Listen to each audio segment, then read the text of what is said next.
August 3ರಂದು ಬೆಂಗಳೂರಿನಿಂದ ಮೈಸೂರುವರೆಗೆ 7 ದಿನ ಬಿಜೆಪಿಯು ಕಾಂಗ್ರೆಸ್ ಪಕ್ಷದ ವಿರುದ್ಧ ನಡೆಸಲಿರುವ ಪಾದಯಾತ್ರೆಗೆ ಅನುಮತಿ ನೀಡುವುದಿಲ್ಲ ಎಂದು ಗೃಹ ಸಚಿವ ಡಾಕ್ಟರ್ ಜಿ ಪರಮೇಶ್ವರ್ ಹೇಳಿದರು. ಅವರು ಬೆಂಗಳೂರಿನ ಸದಾಶಿವನಗರದ ತಮ್ಮ ನಿವಾಸದಲ್ಲಿ ಸೋಮವಾರ ಬೆಳಗ್ಗೆ ಸುಮಾರು 9ರ ಸಮಯದಲ್ಲಿ ಮಾಧ್ಯಮದವರೊಂದಿಗೆ ಮಾತನಾಡಿದರು. ಮೂಡ ಹಾಗೂ ವಾಲ್ಮೀಕಿ ನಿಗಮದಲ್ಲಿ ಹಗರಣ ಆಗಿದೆ ಎಂದು ಬಿಜೆಪಿ ನಡೆಸಲಿರುವ ನಡಿಗೆಗೆ ಅನುಮತಿ ನೀಡುವುದಿಲ್ಲ, ಆದರೆ ಅವರು ಪಾದಯಾತ್ರೆ ಮಾಡಲಿ ಪೊಲೀಸ್ ರಕ್ಷಣೆ ನೀಡಲಿದೆ ಎಂದರು. ಕಾಂಗ್ರೆಸ್ ಪಕ್ಷ ಮೇಕೆದಾಟು ಅಣೆಕಟ್ಟೆ ವಿಚಾರವಾಗಿ ಅಂದು ಪಾದಯಾತ್ರೆ ಮಾಡಿದ ವಿಚಾರ ಪತ್ರಕರ್ತರು ಪ್ರಸ್ತಾಪಿಸಿದಾಗ ಅಂದು ಸಹ ನಮಗೆ ಅನುಮತಿ ಇರಲಿಲ್ಲ, ನಾವು ಪಾದಯಾತ್ರೆ ಮಾಡಿದ್ವಿ ಎಂದು ಸಚಿವರು ಪ್ರತಿಕ್ರಿಯೆ ನೀಡಿದರು.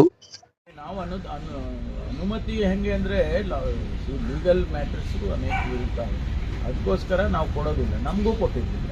ನಾವು ಪಾದಯಾತ್ರೆ ಮಾಡಿದ್ವಿ. ಮೇಕೆದಾಟು ಕೊಟ್ಟಿರಲಿಲ್ಲ ಸರ್? ಅದೆಲ್ಲ ನಾವೇ ಮಾಡಿದ್ವಲ್ಲ, ಮಾಡಿದ್ವಿ.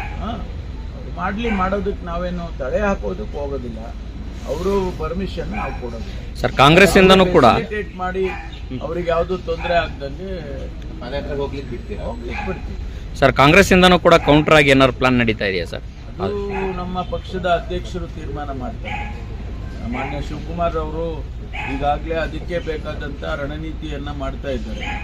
ಅದನ್ನು ಮಾಡಿ ನಾವು ಕೂಡ ಕೌಂಟರ್ ಮಾಡಲೇಬೇಕಲ್ಲ. ಇದು ರಾಜಕೀಯ, ಅವರು ರಾಜಕೀಯ ಮಾಡ್ತಿದ್ದಾರೆ, ರಾಜಕೀಯ ಮಾಡ್ತಾ ಇದ್ದಾರೆ, ನಾವು ರಾಜಕೀಯ ಮಾಡಬೇಕಾಗ್ತದೆ. ಆದರೆ ಸರ್ಕಾರವನ್ನು ಉಪಯೋಗಿಸ್ಕೊಂಡು ರಾಜಕೀಯ ಮಾಡೋದಿಲ್ಲ. ನಾವು ಪಕ್ಷದ ವತಿಯಿಂದ ರಾಜಕೀಯ ಮಾಡ್ತೀವಿ. ನಾವು ಹೇಳಿದ್ದೇವೆ ನೋಡಿ, ಇಲ್ಲಿ ಯಾವುದೇ ಕಾನೂನು ಬಾಹಿರವಾದಂಥ ಕೆಲಸ ನಡೆದಿಲ್ಲ. ಅದು ಒಂದು ವೇಳೆ ನಡೆದಿದೆ ಅಂತೇಳಿ ನಿಮ್ಗೆ ಅನಿಸ್ತಾ ಇರೋದ್ರಿಂದ ನಾವು ಒಂದು ಕಮಿಷನ್ ಮಾಡಿದ್ದೇವೆ, ಟರ್ಮ್ಸ್ ಆಫ್ ರೆಫರೆನ್ಸ್ ಕೊಟ್ಟಿದ್ದೇವೆ. ಕಮಿಷನ್ನು ಮಾಡಿದ ಮೇಲೆ ಇಷ್ಟು ಧೈರ್ಯವಾಗಿ ನಾವು ಹೇಳ್ಬೇಕಲ್ಲ ಏನು ಕೊಟ್ಟಿದ್ದಾರೆ ಅಂತೇಳಿ. ನಮಗೂ ಒಂದು 10,000 ಕೋಟಿ, ಈಗ ನಮ್ಗೆ ಹೇಳಿದ್ರು ಭದ್ರಾ ಪ್ರಾಜೆಕ್ಟನ್ನು ನ್ಯಾಷನಲ್ ಪ್ರಾಜೆಕ್ಟ್ ಅಂತ ಮಾಡ್ತೀವಿ ಅಂತ ಹೇಳಿದ್ರು. ಮಾಡಲಿಲ್ಲ. 5,300 ಕೋಟಿ ರೂಪಾಯಿಯನ್ನು ನೀರಾವರಿಗೆ ಇದಕ್ಕೆ ಕೊಡ್ತೀವಿ ಅಂತ ಹೇಳಿದ್ರು, ಅದು ಕೊಡಲಿಲ್ಲ.